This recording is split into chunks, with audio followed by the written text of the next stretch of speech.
Okay, we had some packets made available out front for those of you in attendance tonight, and then also our packets in their entirety is also available on our website. We do have our minutes from our regular scheduled meeting back on November the 26th, 2019 at 6 o'clock here at the Annex 3 building. You should have the copy of those. Does anyone see any corrections or any issues with those minutes before we sign those into the record? Hearing none, we'll sign those into the record.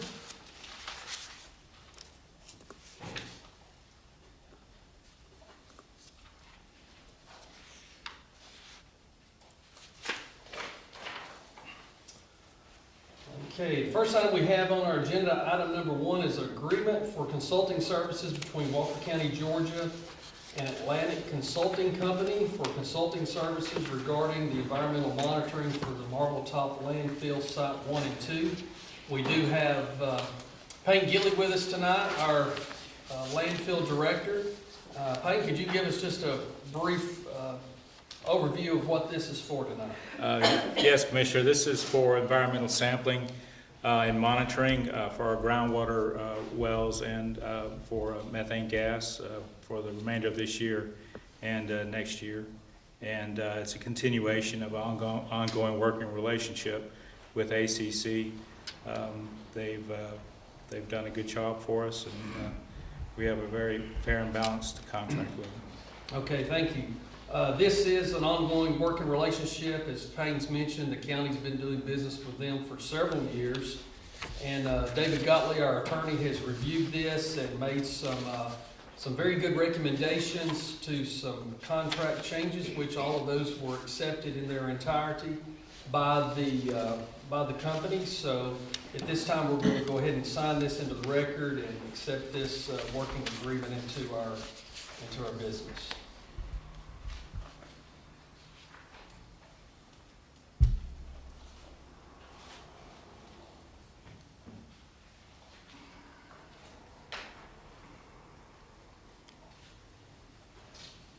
Okay, thank you, Payne, for being here for that.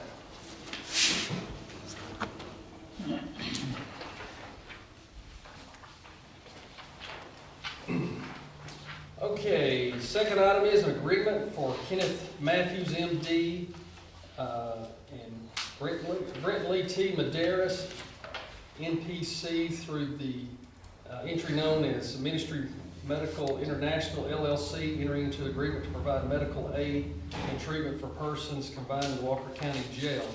The sheriff is not with us tonight, nor I think anyone from that company. So David, can you just give us just a brief overview of the reason for this agreement tonight, please?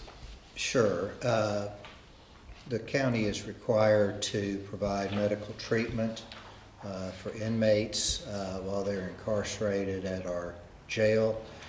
We have had an agreement in place, obviously, for years. This is a continuation of that agreement with Dr. Matthews. He does have there's a new nurse practitioner who will be assisting him, but otherwise the agreements, the provisions are quite similar to what we have previously had and have been agreed to by all the parties. Yeah, thank you. So again, this is an updated, revised contract with an existing vendor that the sheriff has brought forward.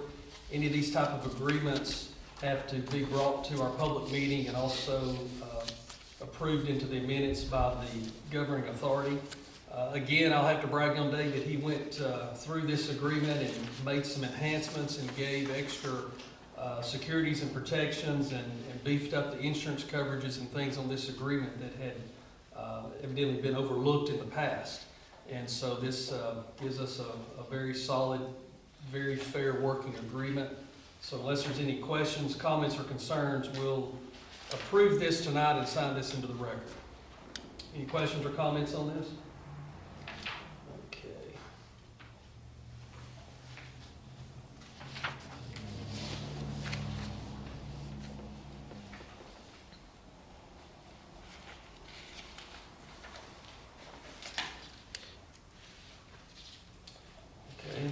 clerk will attest this, and then we'll make sure the other parties sign this agreement for the official record. Okay, we have a resolution R-32-19, a resolution of the sole commissioner of Walker County to appoint a member of the Walker County Planning Commission. Whereas the sole commissioner of Walker County is the governing authority of Walker County, Georgia, and whereas by previous ordinance of Walker County, the sole commissioner appoints members to the Walker County Planning Commission for 4-year terms. Walker County Code Ordinance 34-32, and whereas a vacancy exists due to the resignation of Jack Michaels, whose term expires on 12/31/2019. Whereas Karen Christine Boobridge is duly qualified to serve as a member of the Planning Commission and has expressed the willingness to serve the people of Walker County in such capacity. Therefore, be it resolved by the sole commissioner of Walker County, Georgia, that Karen Christine Boobridge is hereby approved and appointed to the Planning Commission under such conditions as set forth by law and terms beginning January 1 of 2020 and concluding on December 31st of 2023. Christina is a great person in our community, and we're always looking for good people to step up and serve and give back, and I know she's going to do a fantastic job, and it's with high honors that we were able to appoint her to this position here tonight.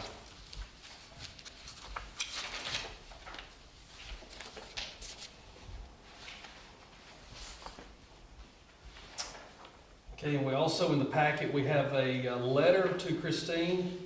It's a great pleasure that I appoint you to the Walker County Planning Commission Board. Your term begins January 1 of 2020 and will expire on December 31st, 2023. Thank you for your willingness to serve the citizens of Walker County, and we look forward to working with you in the future. Sincerely, Shannon K. Whitfield.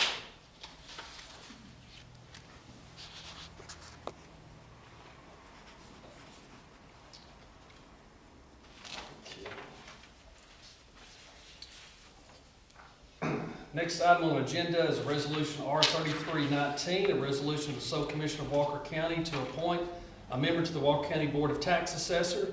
Whereas sole commissioner of Walker County, governing authority of Walker County, Georgia, and whereas OCGA 48-5-295 provides the members of the County Board of the Tax Assessor shall be appointed by the county governing authority, and whereas a vacancy will exist on the Walker County Board of Tax Assessors due to the expiration of the term held by Shirley Neal on December 31st, 2019. And whereas pursuant to OCGA 48-5-291, Shirley Neal is duly qualified to serve as a member of the Walker County Board of Tax Assessors and is agreeable to continue service to serve the people of Walker County in such capacity. Therefore, be it resolved by the sole commissioner of Walker County, Georgia, that Shirley Neal is hereby approved and reappointed to the Walker County Board of Tax Assessors under such conditions as set forth by law for the term beginning on January 1, 2020 and concluding on December 31st of 2025. The way this is set up under those codes and statutes, this is a 6-year appointment on that board. And so Shirley Neal has done a great job, and she's willing to continue her service. There's a great deal of training and certification through the state that you have to go through, and there's a lot of time spent with this board. They meet at least twice a month and conduct their business, and so we're very grateful for Shirley Neal to continue in this capacity.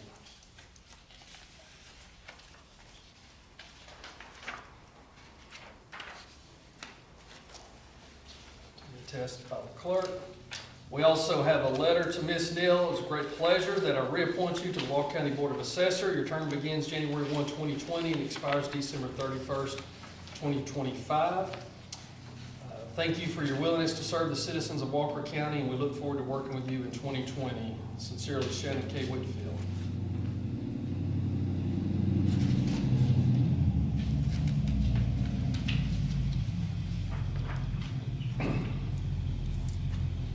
Okay, we have a memorandum of understanding between the University System of Georgia Cooperative Extension Program in Walker County, Georgia.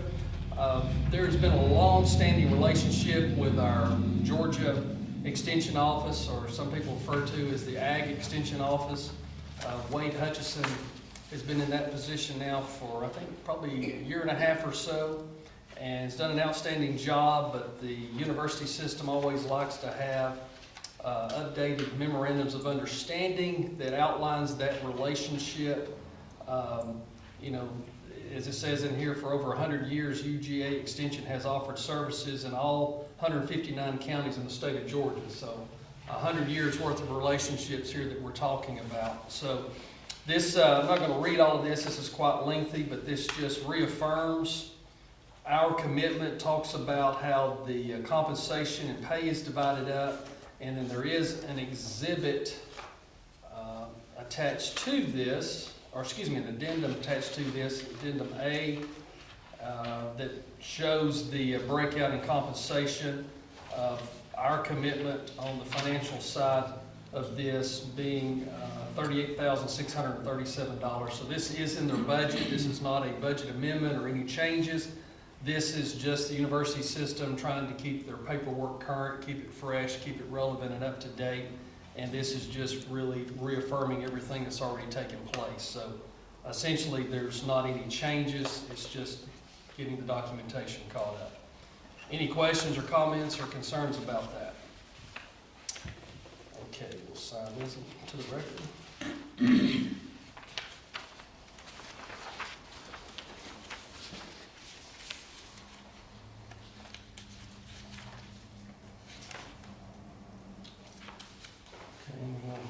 Get the other signatures and enter those into our records. Okay, we have a public service announcement, and Joe and some of the team put together a very nice video, so I want to read this as we continue to bring more attention to this. Walker County Fire Rescue launches a PSA featuring Santa and Sparky, the fire dog, to prevent holiday fires. Walker County Fire Rescue has recruited a big name to encourage residents to participate in fire safety. Before loading the sled, Santa Claus joined Sparky the fire dog in a new public service announcement to warn the public about how holiday seasons can be the most dangerous time of the year. The PSA, which doubts the week of local schools online, provides tips to prevent fires involving Christmas tree lights and candles. Santa and Sparky also shared the importance of closing your bedroom door before going to sleep each night to slow the spread of fire. Home fires that begin with the Christmas trees are more than twice as likely to result in fatalities, according to data compiled by the National Fire Prevention Association. Decorations, candles, and holiday cooking also causes an average of over 800 fires each year. PSA continues. Walker County Fire Rescue's commitment to increase the number of working smoke alarms in homes following 5 fire fatalities in Walker County in 2018. The holiday message building on previous efforts include a neighborhood installation blitz, school programming, and community meetings, which have resulted in 741 smoke alarms installed this year, a 225% increase over last year. Any Walker County resident that is in need of a smoke alarm should contact the Walker County Fire and Rescue at 706-539-1255. And again, that's 706-539-1255 to schedule an appointment for installation. You can see Santa and Sparky's safety PSA at santaandsparky.com. It's also on the county Facebook page. So just a little addition to that, we had a early morning house fire night before last at about 3:30 in the morning, where a module home caught on fire. It was later determined that this resident caught on fire due to the Christmas tree. Fortunately, all 6 members of the household were safely able to get out. 4 of the 6 were taken to the hospital, and one of them has some severe burns from the fire. So the document showed after the fact, and the residents, indicated at the scene, that what woke them up was the smoke alarms.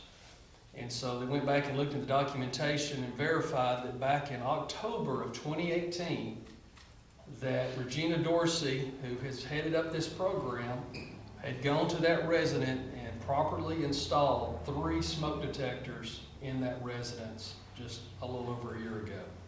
So this again is just a testament of the commitment of the team and the hard work that Blake Hodge under his leadership and Regina Dorsey has done to protect the citizens of Walker County. And you know, we have had a goal this year of 0 fire fatalities in 2019. And as the PSA mentioned, it was sad to have to state that, but there were 5 fire fatalities in Walker County last year in residential settings. And so thus far, we've been very blessed and very fortunate that we've had 0 thus far this year. Our goal is to continue that trend of 0. So anyone out there that doesn't have properly working smoke alarms in your home, please reach out. There's nothing to be embarrassed about, nothing to be ashamed of.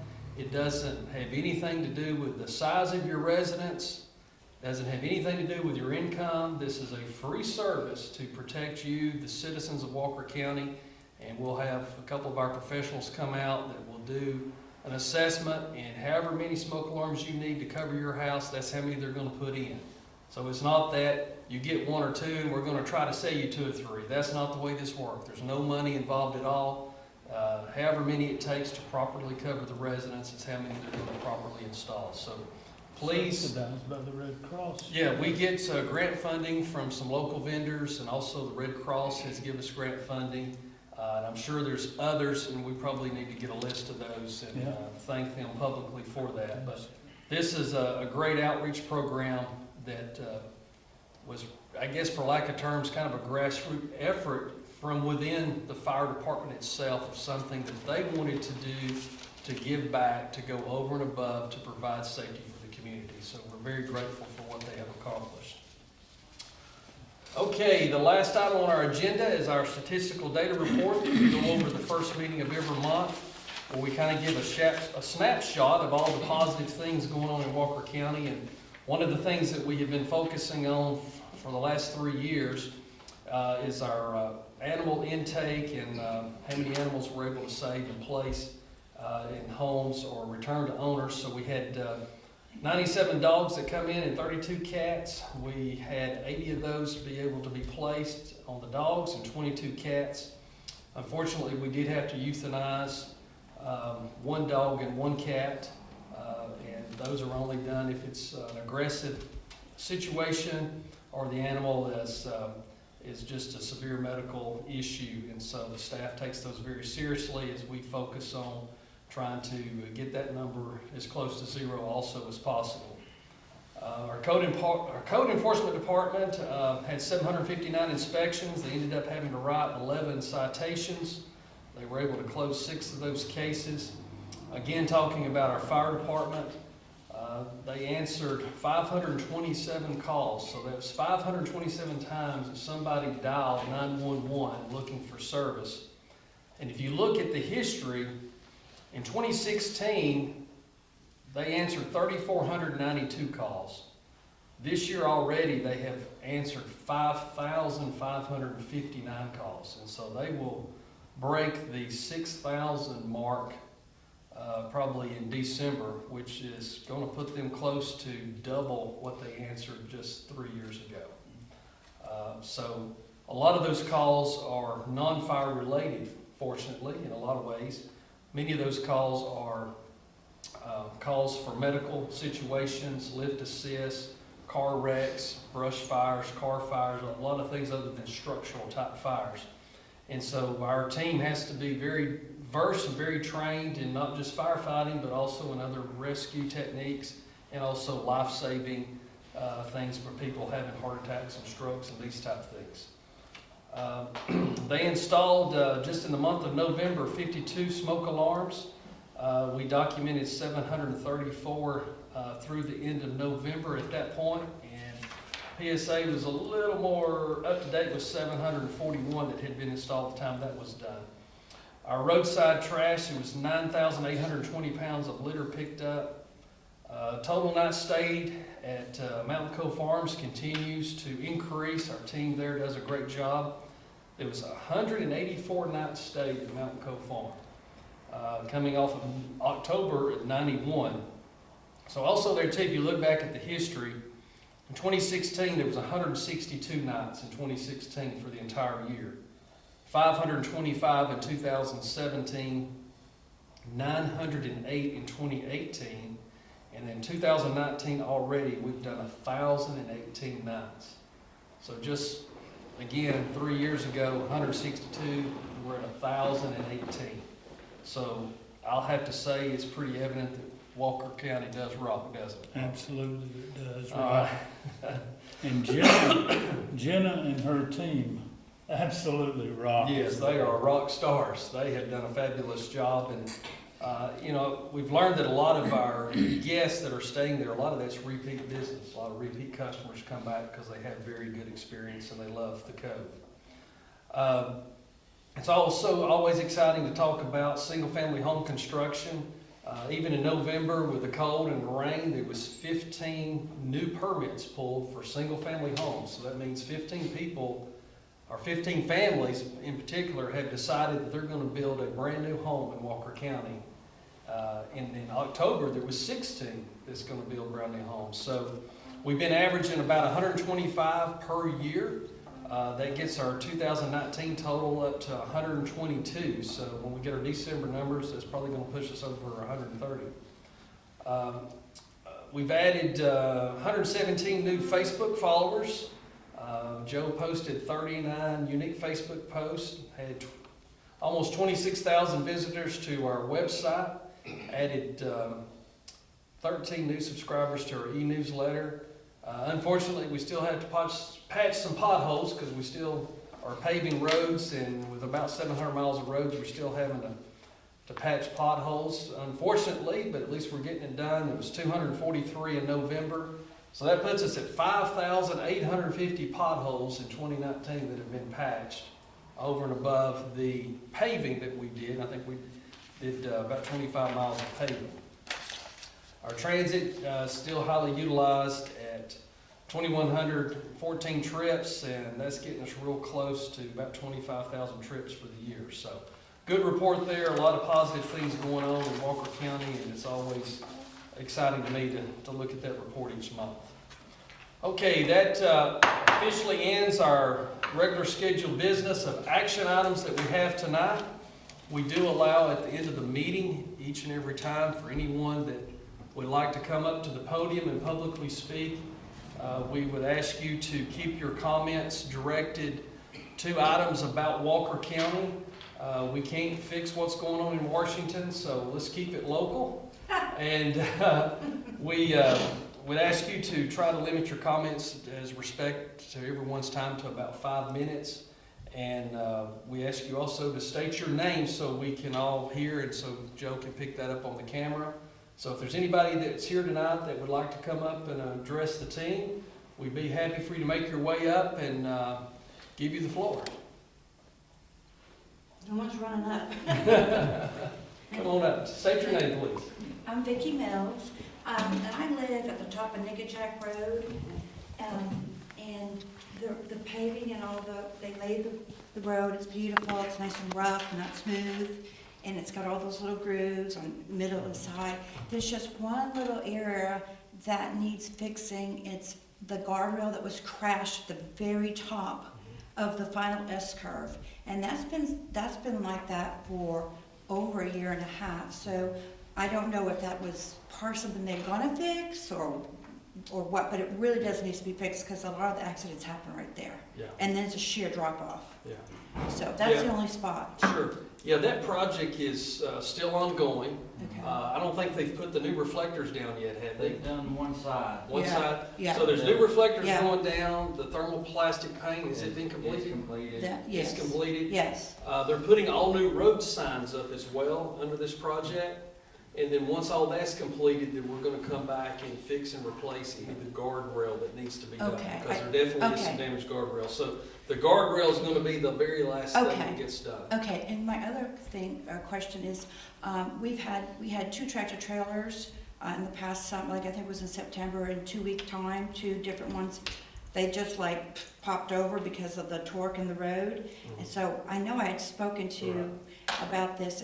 Are they gonna be able to do anything about that? Like either have signage, so much tonnage, or? Well, they're gonna be putting up additional signage, which are the newer reflective, larger signs, and, That say putting, well, as far as the speed limits, because the state has come through and Yeah. has done a study on what the speed limits Yes. need to be and what the limits need to be going into the curves. Yes. So we yes. feel like with better identification by signs Yeah. and the reflectors and the rumble strips and everything that's being done, because that road was one of the most dangerous Right. roads in the state Yeah. as a county I road. live And there, I that's know. that's Yeah. what helped us get the funding to be Yeah. able to do that. It's about $1 million worth of funding. Yeah, but the road, the gradient, or I don't know what you call it, I'm not a cement person, but it's nice and rough, which is perfect. Yeah, so that was The the rain, surface yeah, all that. traction treatment. Yeah, Yeah, the surface traction treatment that they come in and added just recently under that contract. all right, thank you. All right, thank Ms. you. Mills. All right, anyone else have anything tonight?